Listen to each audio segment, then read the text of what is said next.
All right, guys, I'm here at the salvage yard to pick up my stolen motorcycle. 6 months later. Oh, over here. It's been gone for 6 months. It's on the other side of this white shed. Is that it laying down on its side?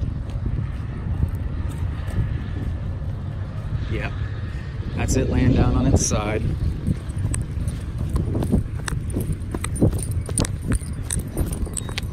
Oh, it's rough.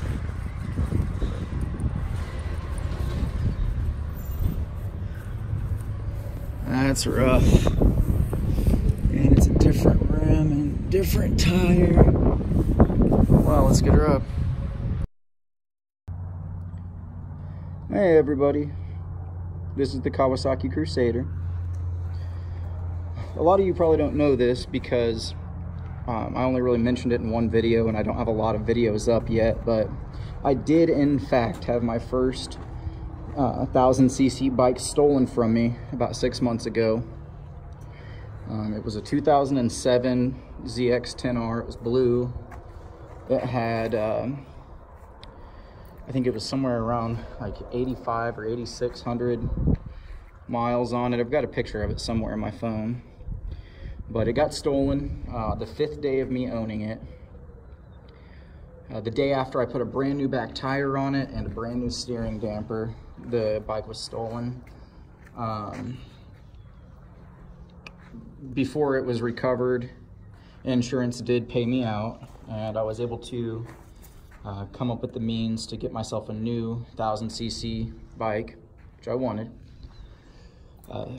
I hunted for the guy that took my bike. And that's the only thing I have that's mine. That's the only thing I'm selfish about is my motorcycle. I can genuinely say that. I'm a father.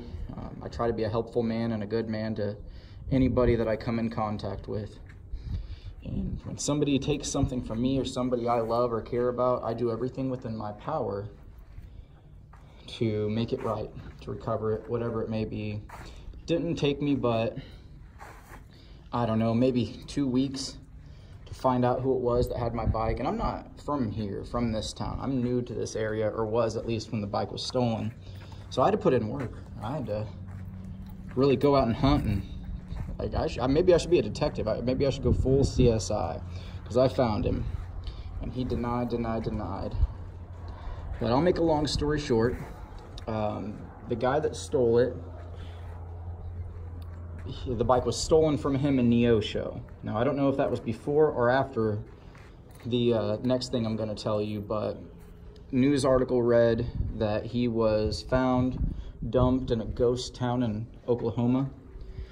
I can't remember the name of the town. It was like Pryor or something like that. Pryor, Oklahoma, maybe, but he was found by beaver hunters, and he was found bound behind, with his hands bound behind his back, and he was shot execution style in the back of the head.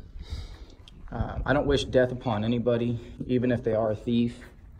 But if anybody was going to die, I'm okay with the fact that it was this guy, because I wasn't the only person he was hurting in this world or stealing from in this world. And people like that, if they don't turn around, something like that eventually happens to them in a lot of cases.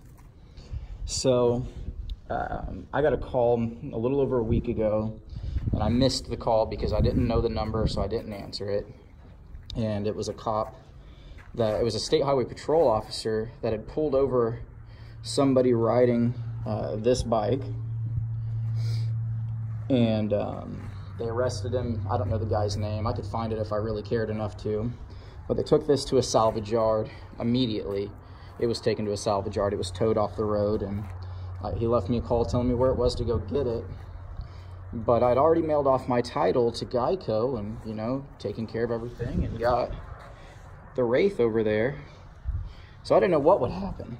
So I called them to see what they would need from me to come pick up the bike. And they said they need proof of ownership, and I had to pay all the fees, is what they said.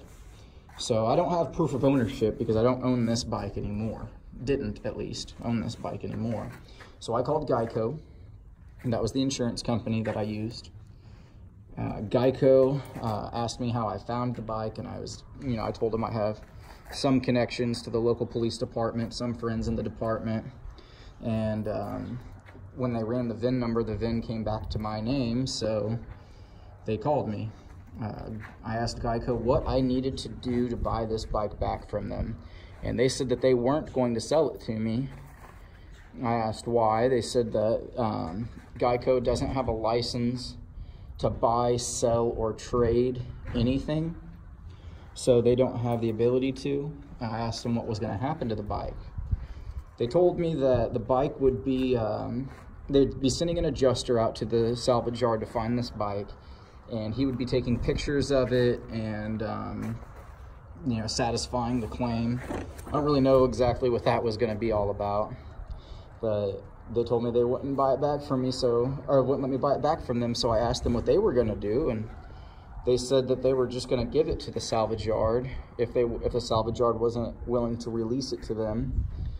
And I said okay. So they said they were going to send a claim adjuster out Monday, which was a couple days ago, to go take pictures of this bike at the salvage yard, which is fine. I called the salvage yard and I spoke to somebody again and asked them, you know, I told them what Geico had told me and asked them what I needed, and they said that the VIN number came back to me when they ran the VIN. It came back as stolen, rebuilt and stolen title, and that the bike was wrecked before I bought it, and it was rebuilt before I bought it, so it had a rebuilt salvage title. And anyhow, they said the salvage yard said that the title, or the VIN, came back to me, so if I could bring them my photo ID, all the money that they wanted, which came pretty close to $600, and the notarized bill of sale, for some reason they wanted me to bring that from when I bought the bike. So I brought it down to them, and I had actually the guy that I bought the bike from, he had his girlfriend come down and haul the bike for me. I threw them a little bit of cash, and it's here now. So let's go over it. This bike was a nearly flawless 2007 ZX10R. It was full fairing whenever I had it. It was blue. The gas tank was already rattle can black, but it was not this layer of rattle can black. The frame was not black. I think the frame was silver, actually, if I remember correctly. The frame was silver. I'm pretty confident. It was a full fairing. When I say full fairing, I mean it wasn't missing a piece. The only piece it was missing, actually, when I got it, was the fairing for the front tire. And the guy I bought it from said that he still had it, so I could get it from him. But that, you know, I didn't get it in time, I guess. Anyhow, this bike also used to feature and came from factory with a dual exhaust that was an undertail exhaust. They removed that, and they did a hack job of installing this exhaust. It's zip tied to the rear brake fluid reservoir, and that's its support. Other than that, they've got a little bit of a weld here. Yeah, they welded it, because what used to be, it just stopped, I think. Maybe I don't know. I'm pretty sure that they cut. I'm pretty sure they cut my mufflers off there and then welded this piece of crap on there. That frame slider was not there before, and it's not for this bike. This rear set, I imagine, is off of a smaller bike, probably a 3 or 600, or maybe even like a dirt bike or something. I don't really know, but you can see that my rear set would have bolted here and here, and these are the two well, I don't know if you can see that. Here and here is where my rear set was supposed to mount. These are the actual bolts, or the spots for the rear set that they've applied. They've taken a piece of scrap metal, that's what I'm touching here, you can kind of see it running along, cut it to fit there, and then bolted this thing, I guess, did they?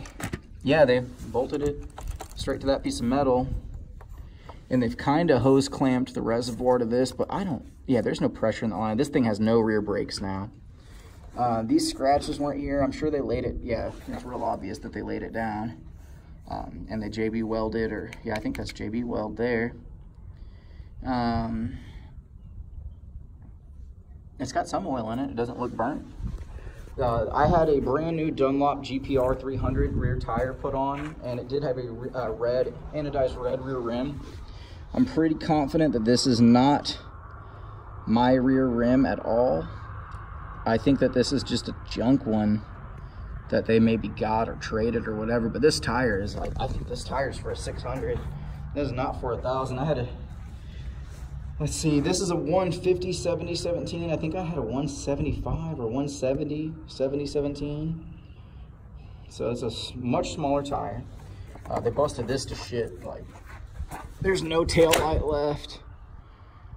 They've got the turn signals, but I don't even know if those work, because I don't know how they were getting this thing to run. This is the battery that was in it, and there's no side. I mean, that one's even got a big hole, and that was the one that was, I mean, that was in here whenever I picked it up.